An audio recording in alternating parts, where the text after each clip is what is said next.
On the 30th of October 2002, a legend was born. 3 years after the critically acclaimed Age of Empires, the developers, Ensemble Studios, had an idea. What if they took Age of Empires and all the stories of Greek heroes and mythological beasts and combined them to make an Age of Mythology? Age of Mythology was developed by Ensemble Studios, created by Tony Goodman and designed by Bruce Shelley, who was a co-designer for games like Railroad Tycoon, Civilization, alongside Sid Meier as well. Published by Microsoft Game Studios, it was released on the 30th of October 2002. As mentioned, Ensemble started with humble beginnings, making Age of Empires in 2001, along with their first fully 3D engine, also creating Age of Empires 2, Age of Kings. But Age of Mythology was announced in January of 2001 under the codename RTS3, which kind of sounds like it should have been an Age of Empires 3. Perhaps that was their initial idea, or just a red herring to sway people off what they were really planning. Following the announcement of the release date for the game, trial versions were released, where players could have access to 5 scenarios of the game's campaign. They had 2 random maps, and were limited to play as just the god Zeus. Not as good as Set with those little animal armies, but hey, we'll deal with it. The feedback initially was not all that positive. Whilst it went with a unique stride, the god abilities definitely made for some unbalanced scenarios every now and then. But for anyone that hasn't played Age of Mythology, number 1, you're missing out. But as a quick overview, it's the Age of Gods. Different regions of the globe, such as Greek, Egyptians, Norse gods, having Zeus, Poseidon, Hades, Loki, Thor, Odin. Each god had their own abilities, buildings, and units. For example, Poseidon, who has a legendary hero unit, Argos, whereas the Egyptian god Set had the ability to train animals to summon to fight on their behalf.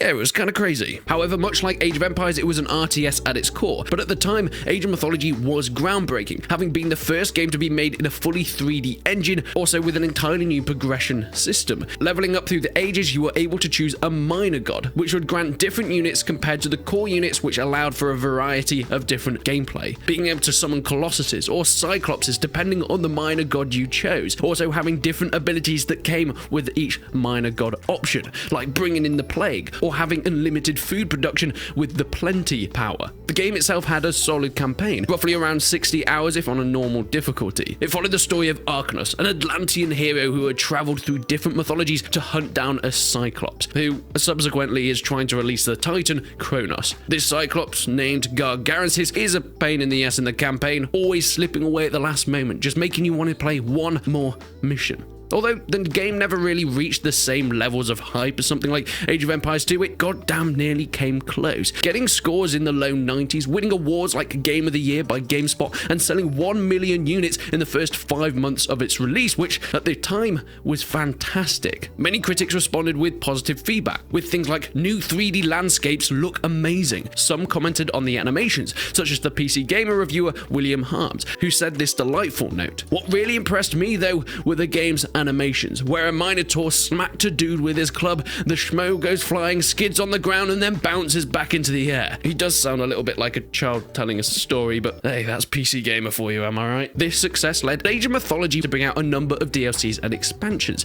They brought out the Titans DLC, adding onto the already existing campaign, as well as adding the new gods of the Atlantean people, Kronos, Organos, and Gaia, who all again had their own buildings, structures, and units. And whilst this DLC was well received, me personally love having the additions of Titans in multiplayer skirmishes themselves was not quite as well reviewed as the core game itself. Then there was nothing for 11 years. And in this time, Ensemble Studios was of course acquired by Microsoft. They also developed more games such as Halo Wars, Age of Empires 3, and of course made and updated the Genie engine, which was used in multiple games like Age 1 and 2. However, in 2009, it was announced that its development capabilities were officially disbanded. So this was the end of Age of Mythology, right?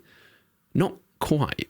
Instead, on the 8th of May 2014, Age of Mythology was released on Steam with a new name, Age of Mythology Extended Edition. It had updated graphics, Steamworks integration, and some enhanced features, such as better lighting, improved water, achievements, leagues, Twitch integration, observer modes, and so much more. Then, on the 18th of September 2015, we got a new expansion, The Tale of the Dragon. It promised a new culture, the Chinese, along with brand new units, major gods, Fuxi, Nuwa, and Senanon. Why did I even try and pronounce that? They were also promised a new campaign and maps, as well as more features, which sounds amazing, and the hype started to build. And on the 28th of January 2016, it was released.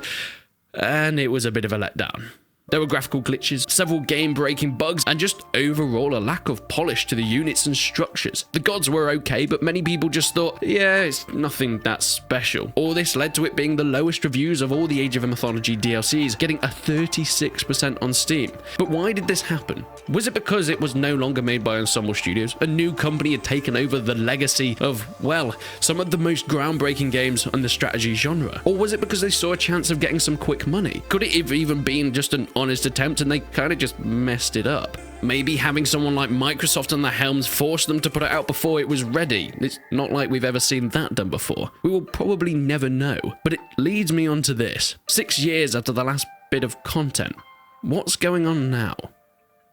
Well, there has been no official statement about this. However, we have had some hints and rumors in the late months. One of the biggest releases of 2021 was Age of Empires 4, a massively hyped game, trying to continue the legacy of Age of Empires, being one of the grandfathers of the strategy genres. There was an interview, of course, at the time with Age of Empires 4 release, where one of the first questions asked was, what's going on with Age of Mythology? Adam Isgreen, the creative director for World's Edge, had to say this. I've said it before, and I'll say it again. I have not forgotten about Age of Mythology. Along with Michael Mann, senior executive producer at World's Edge, also said, absolutely, we know. We're listening. We're 100% listening on that request. So what does it all mean? Well, I think that there's going to be maybe talks about Age of Mythology 2 in the future. Will it be anytime soon? It could possibly be the next thing we see in the Age franchise being announced, but since Age of Empires 4 has only just come out, they're probably going to be focusing on that at this point in time, not only just fixing bugs, but also adding in new content. But having said all of that, what would I actually want to see in a future Age of Mythology? Well, I love the units, I love the grand strategy, but there are a few issues I had with the first. For example, there was a housing limit in the game, so you had your set population, of course, and if you wanted to expand it, you could build more houses. But once you built a certain amount of houses, you had to then go and find town centers, making it really hard to actually hit those top population caps. Speaking of population caps, I'd love to increase that as well. Something like 1,000 troops on the battlefield is now possible with the technology we have. We've seen it in so many games, but still Age has never really pushed it to that. I think the max was something like 300 in the first Age of Mythology, and then of course Age of Empires 2 Definitive Edition we saw up to 500, but I think it can be pushed further. And of course the map size would have to compensate for this. Whilst I love the god powers, I think there needs to be more focus on actual units rather than just being able to send a plague over to your enemy. It adds a cool new dynamic to the game, but sometimes the balancing is a little bit off. So with everything said and done, Ensemble Studios created a classic video game that still stands up to this day and I still play it. But it has an uncertain future with its new parent company and the success of Age of Empires 4. What will they do with it now? Make an Age of Empires 5 or will they mix it up? Like what Ensemble Studios did and create Age of Mythology 2? Or maybe even do another spin-off, something completely different, bringing in a new generation of players that never really got to experience what we did back in the early 2000s. But let me know what you think. Please leave a like on the video if you enjoyed it. Leave a dislike if you didn't. And let me leave you with this. On the 30th of October 2022, this year, it will be exactly 20 years after the first game was announced. Wouldn't it be cool if we heard something about Age of Mythology 2?